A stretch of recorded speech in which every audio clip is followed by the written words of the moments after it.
अस्सलामुअलैकुम वरहमतुल्लाहि वबरकातुहू। उम्मीद है आप सब बिल्कुल खैरियत से होंगे, खुश व खुर्रम होंगे।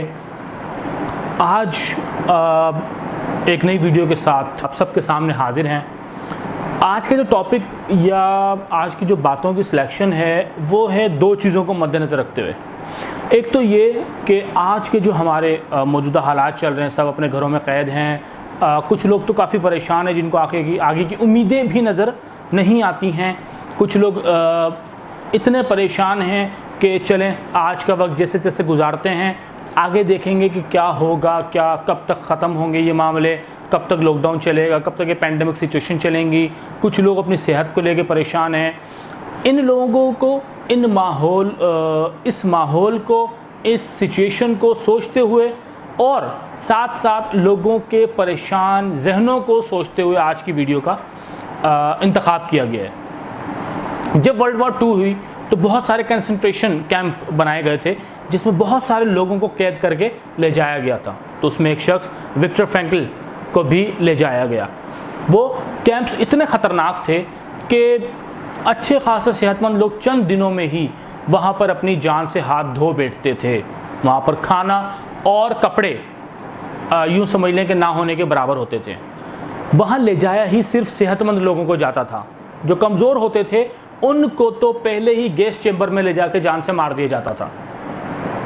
वहाँ काफ़ी ज़्यादा लोग मौजूद थे, वहाँ काफ़ी ज़्यादा लोग रहते थे। वहाँ पर ये विक्टर फ्रैंकल भी रहता था जिसको कैद करके ले जाया गया था। वहाँ रहते हुए उसके विक्टर फ्रैंकल के काफ़ी लोग दोस्त बन गए थे, जिसमें से एक दोस्त को एक रात एक ख्वाब आता है। विक्टर फ्रैंकल प्रोफेशन के लिहाज से एक डॉक्टर भी था, लोगों की वह मदद भी करता था, लेकिन देखता था कि उसके आसपास काफ़ी लोग मर भी रहे हैं काफ़ी तेज़ी के साथ। उसका एक दोस्त जिसे ख्वाब आता है वो विक्टर फ्रैंकल के पास आता है और उसको बताता है कि मुझे ख्वाब आया। उस ख्वाब में गैब से एक आवाज़ आती है और आवाज़ उससे पूछती है कि तुम जो मुझसे पूछना चाहो मैं तुम्हें बता दूंगा। तो वो दोस्त कहता है कि मैंने उससे पूछा कि मैं इस अज़ाब से कब निकलूँगा, यहाँ से मेरी रिहाई कब होगी, ये सब कब ख़त्म होगा, मुझे इसके बारे में बता दें। वो शख्स फिर बताता है कि मुझे जिस ख्वाब में आवाज़ जो आ रही थी उसने जवाब दिया कि 30 मार्च को तुम यहाँ से रिहा हो जाओगे। और ये बात बताते हुए उसके चेहरे पर एक स्माइल भी आ गई और स्माइल बनती भी थी कि एक अज़ाब से उसकी जान छूटने वाली है। वो एक कंसंट्रेशन कैंप के बारे में बात बड़ी मशहूर है कि लोग वहाँ जाने से ज़्यादा खुदकुशी करने को रेफ़र करते थे कि खुदकुशी कर लें वो ज़्यादा बेहतर है बनिस्बत इसके कि हम उस कैंप में जाकर रहें। फरवरी चल रहा था, मार्च शुरू होने वाला था। मार्च की 30 तारीख का उसको ख्वाब में वो वक्त मिला था, लेकिन कुदरत का करना ऐसा हुआ फरवरी ख़त्म हो के जैसी मार्च आया हालात मज़ीद ख़राब होते गए, जंग मज़ीद सख्त होती चली गई। रिहाई तो मिलना दूर की बात है, उसकी उम्मीदें भी ख़त्म होने लगी। 28 मार्च को उस शख्स की तबीयत ख़राब होने लगी। 29 मार्च को वो शख्स कमज़ोरी में बढ़ता चला गया। 30 मार्च को वो शख्स बेहोश हुआ और 31 मार्च को उसका इंतकाल हो गया। डॉक्टर्स ने सब ने जिन्होंने चेकअप किया, दूसरों ने उसकी मौत की वजह कमज़ोरी को कहा, जबकि विक्टर फ्रैंकल ने ये बात कही कि उसकी वजह कमज़ोरी नहीं बल्कि नाउमीदी थी। उसको एक उम्मीद मिली थी कि 30 तारीख को रहा हो जाऊंगा, लेकिन जब वो डेडलाइन ख़त्म हुई तो उसको ऐसा लगा कि ये डेडलाइन ख़त्म हो गई तो डेडलाइन के साथ तमाम उम्मीदें, तमाम चीज़ें भी और उसकी अपनी जो दुनिया उसके अंदर, उसके दिमाग के अंदर बस रही थी वो भी ख़त्म हो गई। तो जब वो दुनिया ख़त्म तो उस दुनिया से उसका राबता, उसका ताल्लुक़ या उस दुनिया से जुड़ी जो उसकी चीज़ें जो उसको जोड़े रखती, उसका जिस्म, उसने भी उसका साथ छोड़ दिया। बाद में तमाम डॉक्टर्स ने इस बात पर तहकीक की और इस बात को सच माना कि सबसे ज़्यादा अमवात क्रिसमस से न्यू ईयर के दरमियान हुई है, क्योंकि उनको लगता था कि ये हालात क्रिसमस के बाद बेहतर हो जाएंगे। उनको ये उम्मीद थी कि क्रिसमस के बाद ये हालात अच्छे होने शुरू हो जाएंगे, लेकिन हालात मज़ीद बिगड़ते चले गए। लोगों की उम्मीदें ख़त्म होना शुरू हुई और लोगों की अमवात में इजाफ़ा होता चला गया। लेकिन विक्टर फ्रैंकल कुछ मकासद लेकर, कुछ सोचें लेकर ज़िंदा रहा। उसने उन हालात में 3 साल गुजारे, क्योंकि वो सोच बनाए बैठा था कि उसने यहाँ लाजमी गुजारा करना है, उसने सर्वाइवल स्टेज में किसी भी सिचुएशन में किसी भी तरीके से यहाँ वक्त गुजार कर वापस अपनी ज़िंदगी के मामलात में आना है, क्योंकि उसने अपनी बीवी से मिलना है। वो नहीं जानता था कि उसकी बीवी ज़िंदा भी होगी या नहीं, क्योंकि उसने वो किताब ख़त्म करनी है जो वो कैदी बनने से पहले शुरू कर चुका था, क्योंकि और बहुत सारे मकासद थे जो वो पूरे करना चाहता था। उसकी यही गोल्स की तरफ कंसंट्रेशन और अट्रैक्शन और उसकी इतना मजबूती के साथ एक वाई, एक वजह, एक क्यों किसी भी काम को करने का उसको उम्मीद दिलाए रखती थी कि ठीक है तुम उम्मीद के साथ रहो, ये वक्त भी गुजर जाएगा। सबसे पहला लेसन उसकी ज़िंदगी से हमें अगर कुछ मिलता है तो वो है उम्मीद। और बहैसियत मुसलमान तो हमारे लिए ये नाउमीदी किसी बहुत बड़े गुनाह से कम नहीं, कि उम्मीद रखें अपने रब के साथ कि कोई भी वक्त हो, किसी भी किस्म की मुश्किल हो, किसी भी किस्म की सिचुएशन हो, कोई भी पैंडमिक हो, उसने गुज़र जाना है। अगर उस पैंडमिक के साथ आप भी गुज़र गए तो किस्मत का एक ये बेहतरीन फ़ैसला है, इसके अलावा कुछ भी नहीं। अगर आप उसमें सर्वाइव कर गए तो ये भी किस्मत का एक बेहतरीन फ़ैसला है और इसके अलावा कुछ भी नहीं है। आपके पास बेहतरीन मकासद होने चाहिए हर चीज़ में सर्वाइव करने के। जो आज लोग बहुत ज़्यादा परेशान हैं, वो परेशान हैं उन चीज़ों की वजह से जिन चीज़ों को वो रोज़ाना की बुनियाद पर लेकर चलते थे। वो लोग जो बड़े बड़े मकासद अपने जहनों में रख के बैठे हैं, जिनके मकासद उनकी ज़िंदगी नहीं बल्कि उनकी नस्लों के लिए हैं, वो लोग परेशान आपको बहुत कम दिखाई देंगे। परेशानी उनकी अपनी ज़ात के लिए नहीं होगी, बल्कि उनकी परेशानी होगी उनकी आवाम, उनकी उम्मत, उनकी नस्लों के लिए। हर काम की वजह तलाश करें। आप काम कर रहे हैं तो क्यों कर रहे हैं और उसके पीछे आपका कौन सा मकसद है। अपने मकसद पर हमेशा नज़र रखें। आपने कामयाब होना है, अपना मकसद पूरा करना है तो क्यों। आपने मार्क्स ज़्यादा लेने हैं तो क्यों। आपने सुबह जल्दी उठना शुरू करना है तो क्यों। आपने एक्सरसाइज शुरू करनी है तो क्यों। आप ये सोच कर सोते हैं कि आपने सुबह 5 बजे उठना है और उसके पीछे कोई ख़ास वजह आपके पास नहीं होती या उसके उठने का कोई ख़ास मकसद आपके पास नहीं होता, आप नहीं उठेंगे। लेकिन अगर आपको बता दिया जाए कि आपने सुबह 5 बजे उठना है वरना कोई शूटर आपको शूट कर देगा, तो आप यकीन माने 5 बजे से पहले आप उठ जाएंगे, या यूँ कह लें कि आपको सारी रात नींद ही नहीं आएगी।